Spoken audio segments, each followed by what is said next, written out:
Okay, we are back on our Volkswagen block, and oftentimes I open my mouth before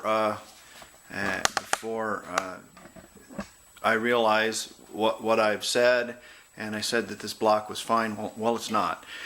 And one thing is the distributor drive is stuck. So I'll tell you something that you can do. You can apply gentle heat. Now, what do I mean by gentle heat? Let me show you something.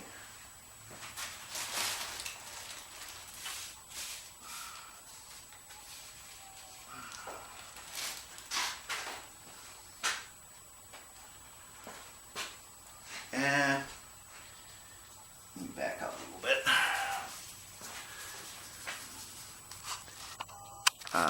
That's forward. Back out a little bit. Okay. Let me show you something. Let's go forward here. What I have here is a little pile of filings. And they are from me drilling this case, and I'll tell you about that just in a little bit.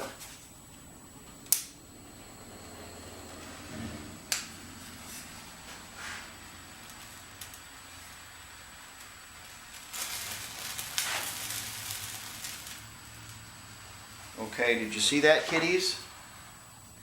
This case is magnesium. Gentle heat is always important because I bet you didn't know that you could do that with magnesium. Magnesium burns, and it doesn't stop burning until it's all done burning. That's why when aircraft get caught on fire, they push them overboard because there's nothing they can do to it. Let me back up here now. This is a magnesium case. Gentle heat, kiddies. Gentle heat, or you'll have the thing on fire and you won't be able to get it out. And you'll ruin your case anyways, putting too much heat on that. So I put a little gentle heat on it. Now there's big teeth and there's small teeth. Now it's okay to tap on the small teeth, the teeth that are tight, okay? But the big ones that stick out, that hook on the gear, don't tap on those kitties. Now you can roll that back and forth, generous amounts of let go, and you can tap on the back side, and you can tap on the back side of the cam for the fuel pump, and you can gently tap. Now gentle is I mean gentle. When you're using a screwdriver as a hardened surface, you have to be very careful. You have to be very careful of these bearing saddles. You have to be very careful of everything in order to get that out. Take your time and work it back and forth and use lots of lubricant, and you will get it out.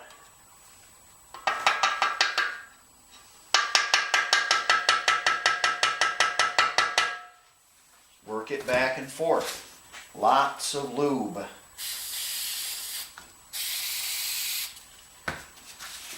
It's just got years and years of setting.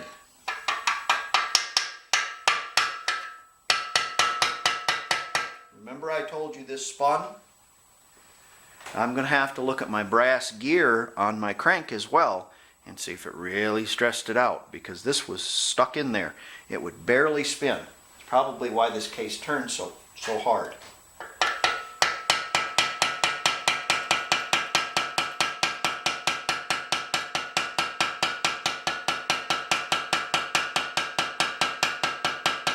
Gentle kitties, gentle.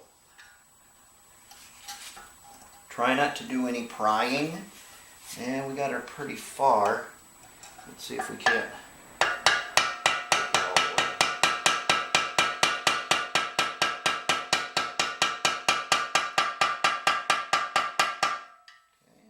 Pop it back down now. A little bit. Oh, look at all the crud. Crudsville. Look at all the crud in there. Let's see if we can scrape some of that crap out of there. Take our spring. Crudsville. Now let's see if we can tap it back. Now let's take our washers off. There's two little washers that go on the bottom so they don't fall into oblivion. Tap that back down. Let's clean this up. I think a little emery cloth is in order. Just the smallest little bit, maybe. No, not even emery cloth. I'd probably just kind of get that with my finger. It's just lots of crud. Let's spray that up again.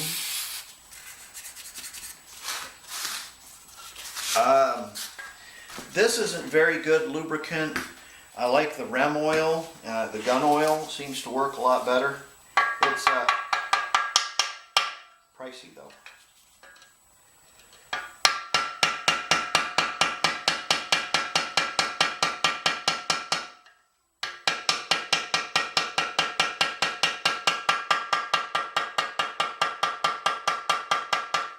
Yeah, a little farther than we were before.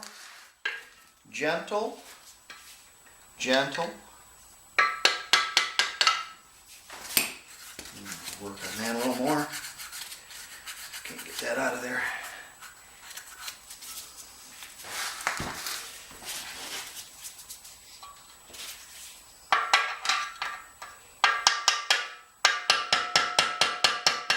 Okay, well this is probably boring. I'm gonna get that out of there because it's moving pretty good. Let me show you some other things. Gee, what's this giant bolt doing in my case? That's unbelievable. Okay.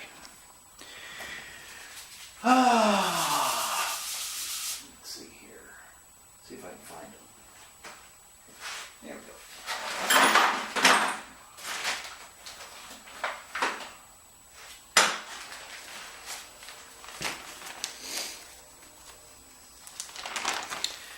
There is a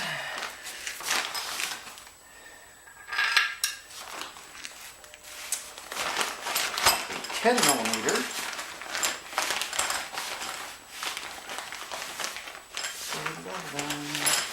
And there is an 8 millimeter stud. Now, before they put case savers in, because you could get a bigger bite with the 10 millimeter, you didn't necessarily need case savers, but these were still stripping out anyways. So they come out with case savers, and you can see this one's come out. I'll put it back in, but and it screws in there. And this is 12 millimeter, so it's got even bigger, a bigger bite. So 12 millimeter, it won't come out, or so you think. However, it did. So, what I did, 12 millimeter, geez, I don't have anything bigger. So what I used is what I had. Let's see if I can find it. And I used this 5/8 pipe, or 5/8 tap. And the 5/8 tap makes a ginormous hole. We still have enough for sealing, and we should be okay there. And we haven't gone through. The problem with this hole is it's blind, and you can't see. You can't see the other side. If you was to see the other side, we could do like the other block and drill this out a little bit and put a nut on the end of it, and it would make a great case saver, but you can't see it. So I'm trying to use this case. I'm trying to do everything I can to use this case. So what I've done is I've got this bolt, and this bolt goes down quite a ways because I've tapped it last night, and it goes down about that deep. So what I'm going to do is I'm going to chuck this up in my drill press. I'm going to drill a hole in it, and I'm going to tap it for 8x125 threads. So the thread will go in that, and then I'll cut it off with a wheel, screw that in there, and we'll have a homemade case saver as such. I think they make 14s, but money is an issue here, and so I'm kind of making my own case saver. You can see how that goes down there quite a ways. So that's another issue with this block. So let's get the distributor drive out of there. Let's get that case saver made, and I'll show you some studs for single port heads, because they have to have different studs at the top for single rather than dual.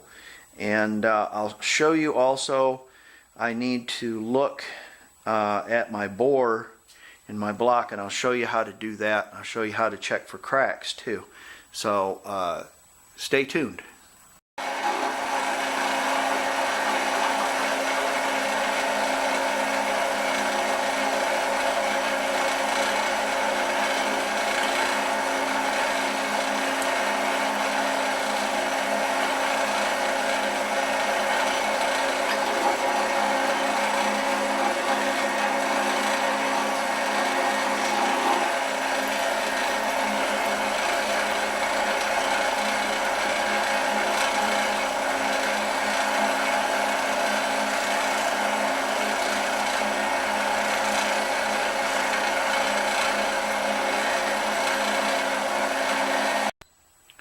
Make sure that your thread pitch is right, kiddies.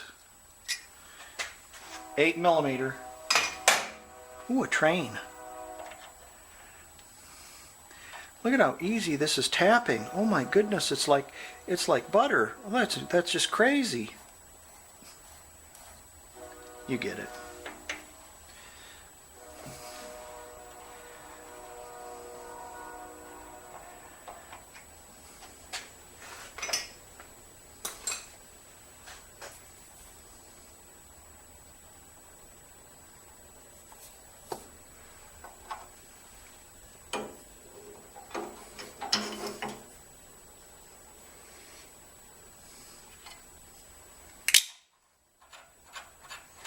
Maybe I don't need those. Don't want to get down so far. There you go.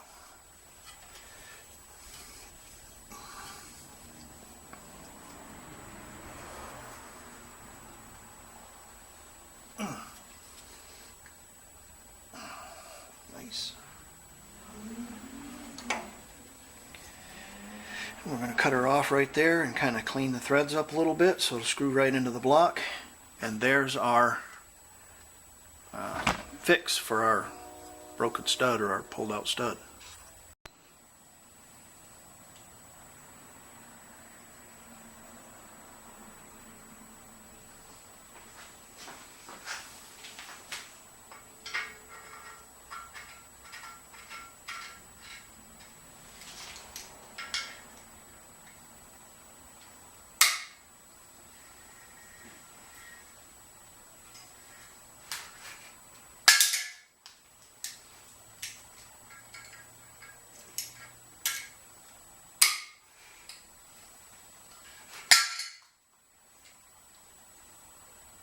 Trust me, it'll go down farther.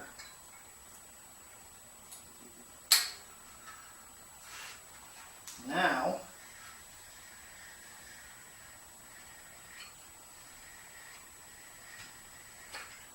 that I have that enormous turd Ferguson out of the way, I can clean the surface of this case, and I will show you about the three main webs, how to check them, and how to check for cracks.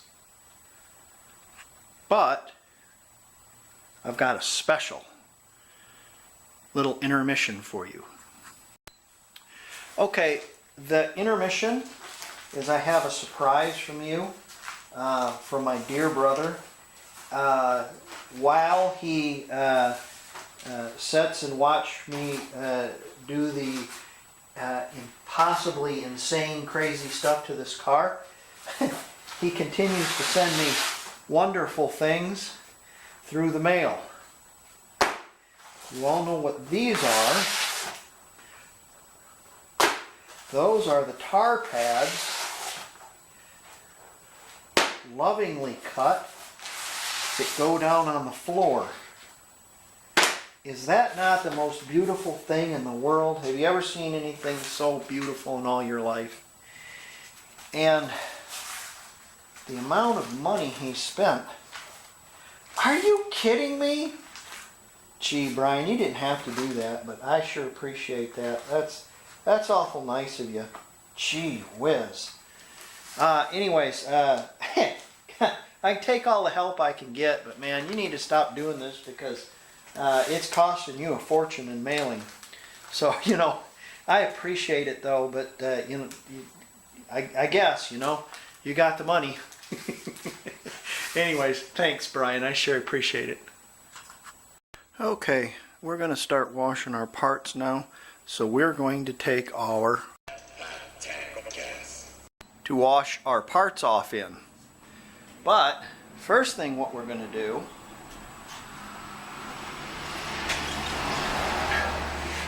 before we dump this big greasy case in there, since we have fresh gas, we can take our air cleaner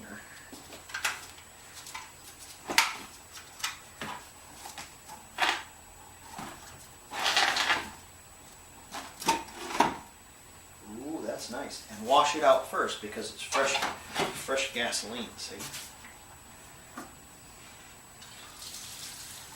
There you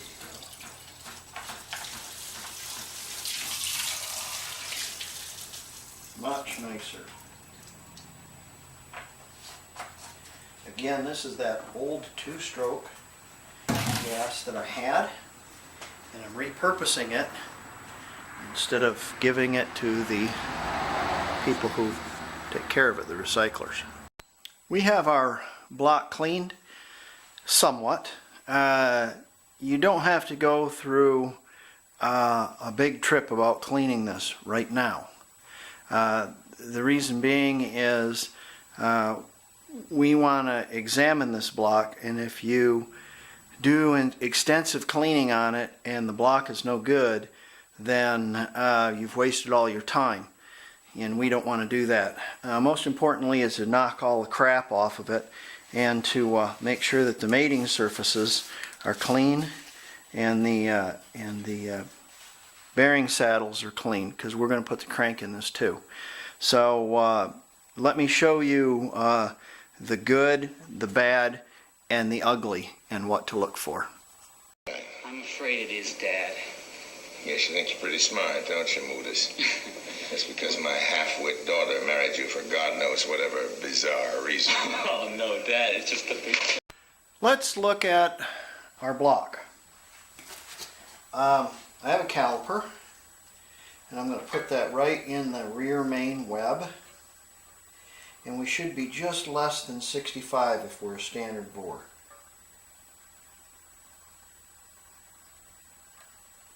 No, it's cracked, but 6413. So, we're less than 65, a little bit less than 65. So this has never been line bored. Okay, and then also, this doesn't say anything on the top where the oil filter boss is. Okay, some things to look for in your case. You want to look at your main bearing saddles and make sure they're not all chewed up. This one's a little chewed up, and we're going to clean it up a bit. I think it's just got some corrosion on it. We're going to clean it up along with this one. You want to look at your dowel pins and make sure they're not oval, and these are not. You want to look at your cam saddles and make sure the holes are open, and make sure nobody has any big screwdriver gouges in there or anything like that. Same with this block, this piece. You also want to look at your lifter bores and make sure your lifter bores are not pitted really bad. These are okay. That's all the good stuff. Okay, the bad stuff, okay, is you want to look at all your studs on the outside and make sure all your studs are there. Okay, so you remember we had to fix that stud. Okay, that's all right. That's not too bad. Here's another little something in this engine right here. See that right there? You see where there's pieces of whatever missing there? This one broke a piston, probably. And pieces went down in the engine. And then they dug them all out, and then, yeah. Also, another thing you want to look for is corrosion, especially down in the sump. If there's any corrosion in the sump, you want to grind it out. Use yourself a wire wheel, wear yourself a mask, because this stuff will start getting all up in the air and stuff, and breathing it's bad. But if you notice right here, we have some extensive pitting. Let me see if I can zoom in on that. It's marginal. It's marginal. There is a lifespan of one of these magnesium cases, and this one is on its way out, but we're still going to use it. And we're going to grind this all out of there. Now we have some issues at the bottom also. You must make sure you've got a good sealing surface for your gasket. Also, grind out your fins and make sure there's no corrosion on them, okay? When you wash out your block, you want to make sure your oil galleries are open, okay? This oil gallery right here is still plugged. This little one is still plugged. So it goes here and like I don't know where, but it's still plugged up, so we're going to need to look at that and fix it. We're also going to need to look for cracks. And I'll show you how to look for cracks. We're going to take these down to the car wash and blow them all out. Let's see, look for cracks, and I'll show you how to look for cracks. One big place for cracks is behind number 3. Now, make sure, kiddies, that the big, fat can of gas is stowed away. And what you're going to want to do is take your torch, just a propane. Come on, Granny. There you go. Alright. Now, when you hit this magnesium with the torch, you're going to see water come out of it, because it holds water. So, when you hit this with a torch like this, and you don't need to sit there and just get it cherry red or anything. You just warm it up. Just warm it up. And what you're going to see is you're going to see it start blistering. And what all that is that's all the old oil and junk that's all in that case is going to come out. But you're not going to sit there and just, burn it. Okay? Just heat it up. Now, big cracks are going to show up. They're going to be big black lines. And I'm most interested down here. Let's see what we got down here. Let's see what we got down here.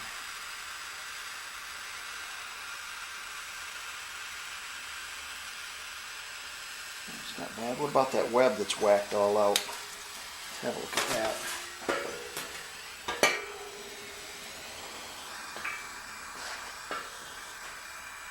So you can check this, and it works pretty good. Of course you can magnaflux it too, but this works pretty good. I've seen this before. It works pretty good. Just chunks taken out of it, and that's all. So like I said, this case is on its way out, but we're still going to be able to use it. Alright.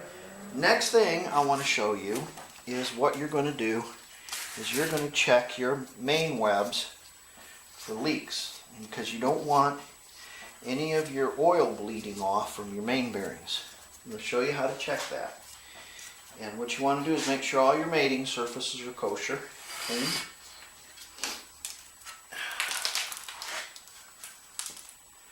And we're going to put this together. La, da, da, da, da, da.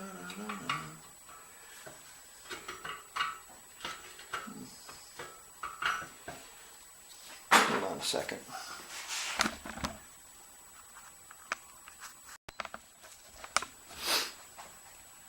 Put all your washers on and your bolts, and just snug it. Don't torque it. Just snug it.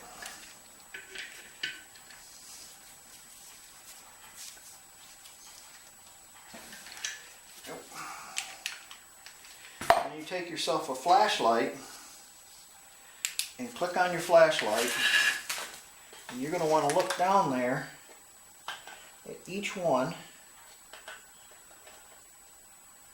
and shine the light right in your eyes.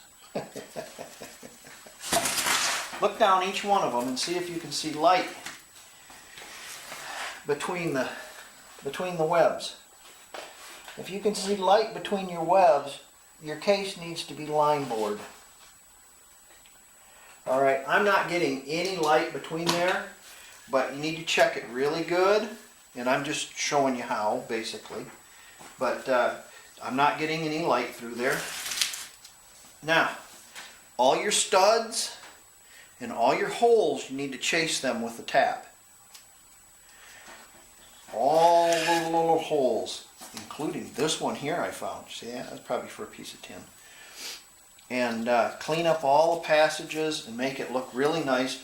But you want to chase all these studs and get them all fixed. Now, as I was putting this thing together, I noticed, or taking it apart, putting it together, and I noticed that the studs are missing here.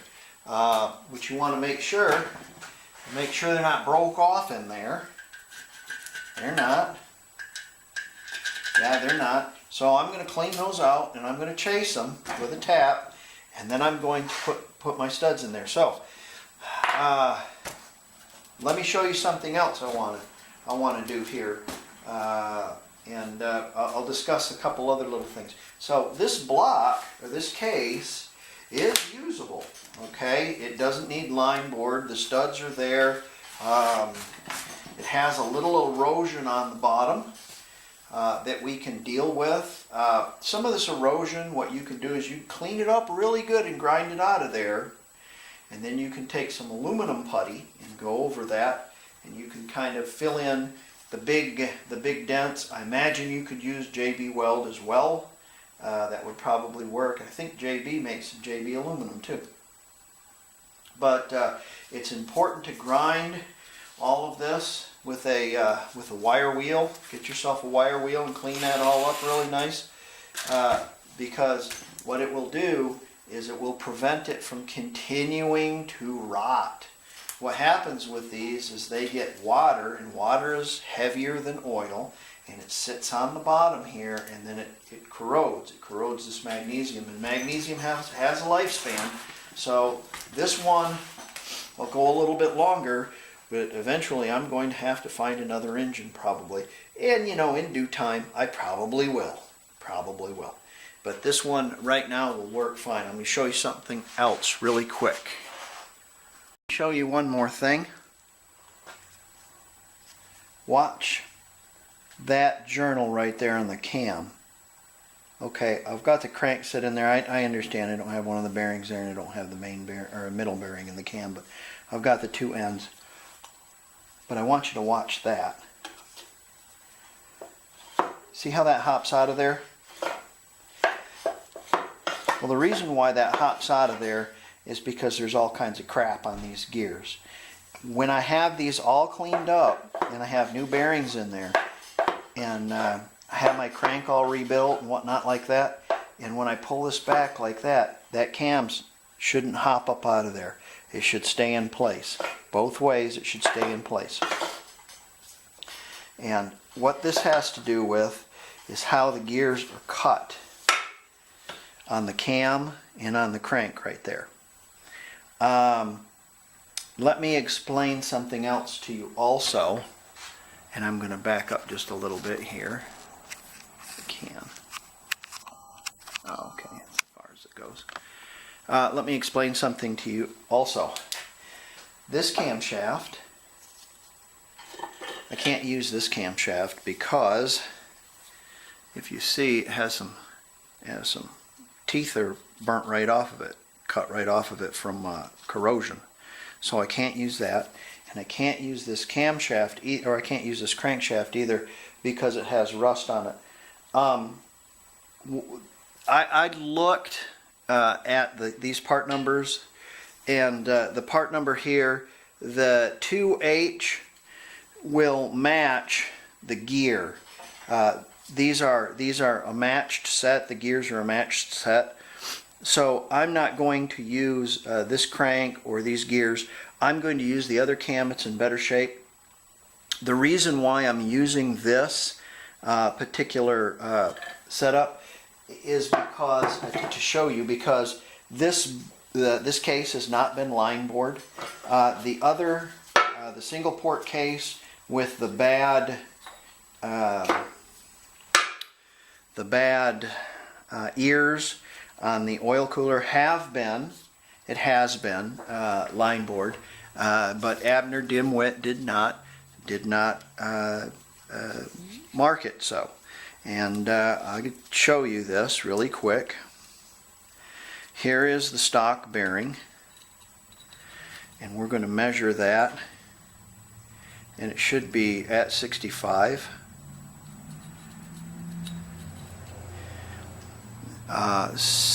Which it is, just slightly less than 65.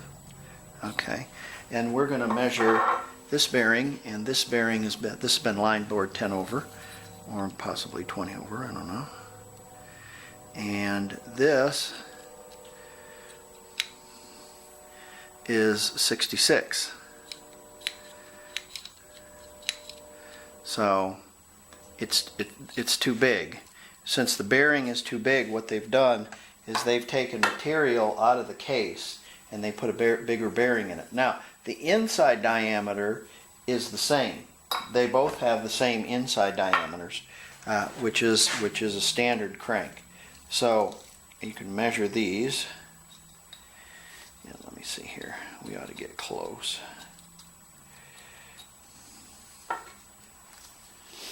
And that's 55. And that is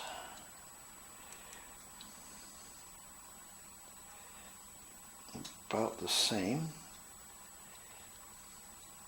Yeah. That bearing right there is very worn though. Anyways, these are both the same inside diameter. So the cranks, the 69 millimeter stock cranks, still have the stock throws, or still have the stock main bearing journals. The connecting rod throws are yet to be.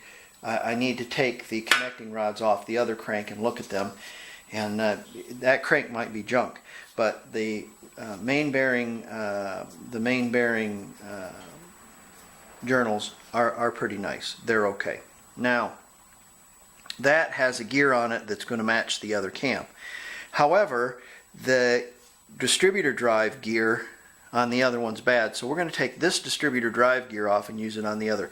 You have to kind of look at all of the parts that you have and try to make something something that's going to work.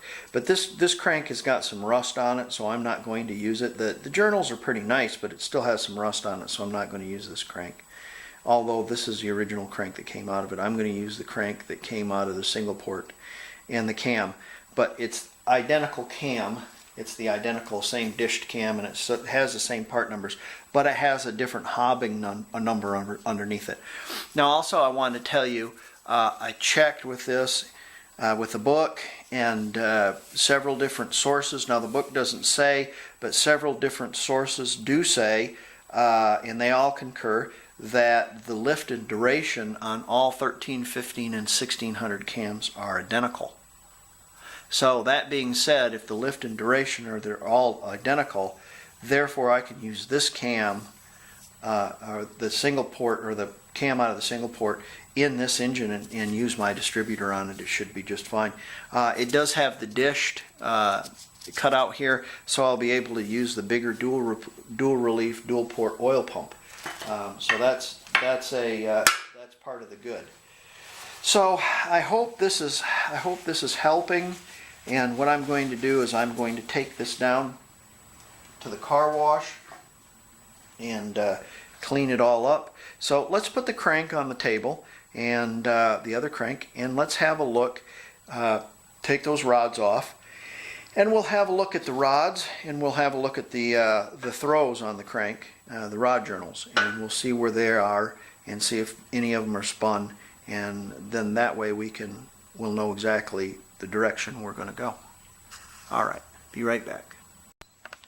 I have taken all my nuts off, my connecting rods. My connecting rods are marked 372, 387, 368, and 102. You would think they'd be marked 1, 2, 3, and 4, but they're not. And in relation to how the engine goes together, I have them right here. Neither, you know, I understand that this is 1 and 2 and this is 3 and 4, but I just have them laid out this way in which direction they go. If you note that each one of these connecting rods on the top, and their markings are here, and they have a forge mark right there, and they have a forge mark right there, and there's a forge mark, and there's a forge mark right there. Okay, so you want to make sure the forge marks are all up when you have it assembled. So let's take these apart and see what we can see.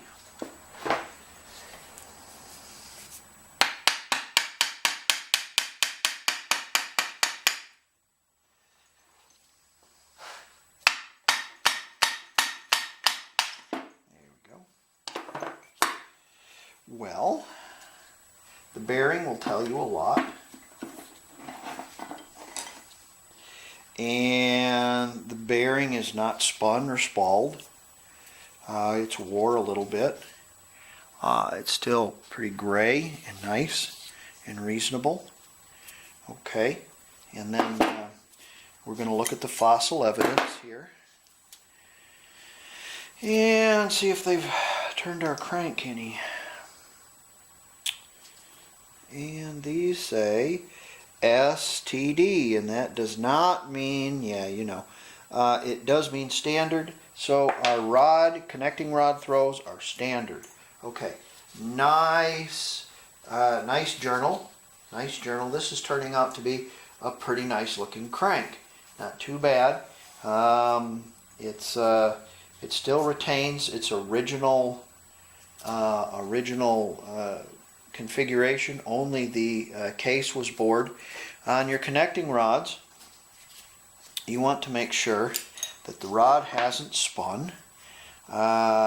These are nice. They still have hone marks on them. Put your connecting rod together with the numbers, if I can see them, where the numbers go. There you go. And put the nuts on them for later. We'll just hold on to them. What we want to do, don't lose those nuts. Those are special nuts. They go, the little washer part goes down at the bottom. Okay, we'll clean those up a little bit. Another thing you want to look at is